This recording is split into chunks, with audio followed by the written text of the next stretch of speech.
یہ ٹیڑھی ہے، اس کو سیدھا کرنے کی کوشش کرو گے تو ٹوٹ جائے گی۔ تو حضور پھر ہمارے لیے حکم کیا ہے؟ فرمایا جیسی ہے تم اسی کے ساتھ نبھا کرو۔ آپ سمجھیں کہ اتنا محفوظ حضور نے درجہ دے دیا بی بی کو، اتنا محفوظ کہ فرمایا غلطی بھی ہو تو میرے غلاموں تم اس کے ساتھ نبھا کرو، گزارا کر لو۔ کو کیا اور حق چاہیے عورت کو، جس کو اس کی غلطیوں سمیت نبی پاک نے قبول کرنے کا حکم دے دی کہ اس کی کمزوریوں سمیت قبول کر لو۔ اب اس کو اور کیا کوئی کمزوریوں سمیت قبول کرتا ہے؟ کبھی آپ دکان پہ بیٹھے ہو تو آپ کہیں بھی اس میں یہ بھی غلطی، میرے مال میں یہ بھی کمزوری ہے، یہ بھی کمزوری ہے، یہ بھی کمزوری ہے، تو کر لے قبول؟ کرتا ہے کوئی؟ کوئی شخص ایسا ہو جو کسی چیز کی کمزوریاں بیان کر کے کہ اسے قبول کرو؟ پر رسول کریم صلی اللہ تعالی علیہ وسلم نے نا ہمیں سبق دیا، حضور نے ہمیں درس دیا، نبی پاک نے ہمیں پیغام دیا۔ فرمایا یہ ٹیڑھی ہے، سیدھی کرنے کی کوشش کرو گے تو بیچاری ٹوٹ جائے گی، تو اس کے ساتھ نبھا کر جاؤ۔ آپ میری بات کو سمجھیے گا۔ چلیں میں اس پر ایک اور بخاری مسلم کی حدیث پڑھتا ہوں۔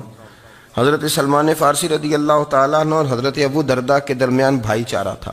مکے سے مدینے جب لوگ آئے تو حضور نے بھائی بھائی بنایا تھا، ان کے درمیان بھائی چارہ تھا، تو ابھی پردے کی آیات نازل نہیں ہوئی تھیں، تو لوگ ایک دوسرے کی طرف جاتے تھے۔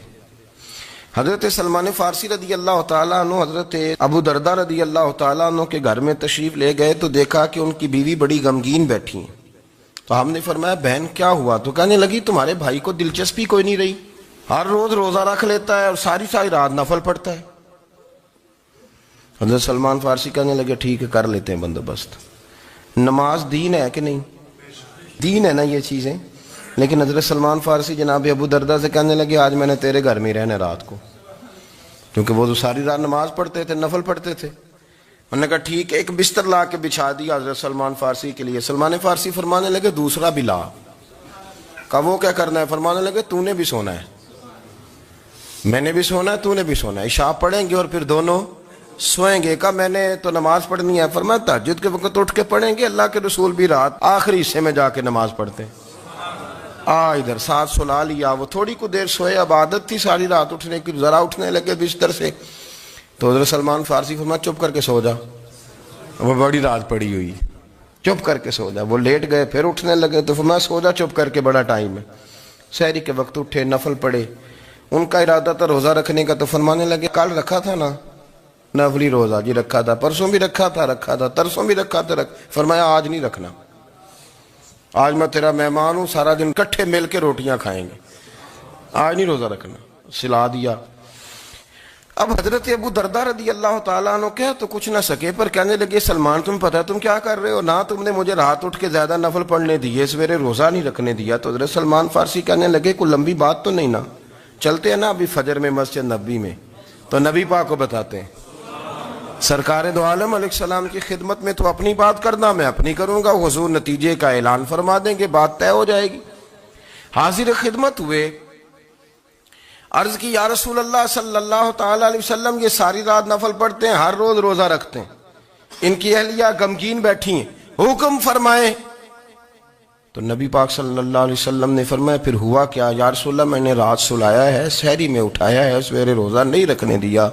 نبی پاک نے فرمایا سلمان فارسی نے ٹھیک کیا، سلمان فارسی نے ٹھیک کیا۔ پھر حضور نے فرمایا، نبی کریم نے فرمایا ابو درداء تیرے اوپر اگر اللہ کا حق ہے، اس کے رسول کا حق ہے، دین کا حق ہے، تو فرمایا تیری آنکھ کا بھی تیرے اوپر حق ہے، تیرے وجود کا بھی تیرے اوپر حق ہے۔ یہ حضور نے فرمایا تیرے بچوں کا بھی تیرے اوپر حق ہے، تیری بیوی کا بھی تیرے اوپر حق۔ اس حق کو بھی سمجھے، حقوق اللہ بھی ہیں، پر تیری آنکھ کا بھی تیرے اوپر کیا مانا کہ تیری آنکھ سونا چاہتی ہے تو اسے سلا بھی، تیرے وجود کا بھی تیرے اوپر حق، تو تیرا وجود آرام کرنا چاہتا ہے تو اسے آرام بھی کرا۔ اور پھر وہاں نبی پاک صلی اللہ علیہ وسلم نے فرمایا میں تم سب، سننا یہ لفظ حدیث کے، حضور نے اسی موقع پر فرمایا میں تم سب سے زیادہ اپنے رب کو جانتا ہوں اور میں تم سب سے بڑھ کر اپنے رب سے ڈرتا ہوں۔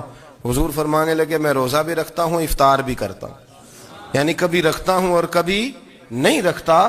فرمایا میں نفل بھی پڑھتا ہوں اور اپنی بیویوں کو وقت بھی دیتا ہوں۔ سرکار مسجد میں بھی آتے تھے، نواسوں کے ساتھ کھیلا بھی کرتے، ان کے ساتھ پیار بھی کرتے تھے.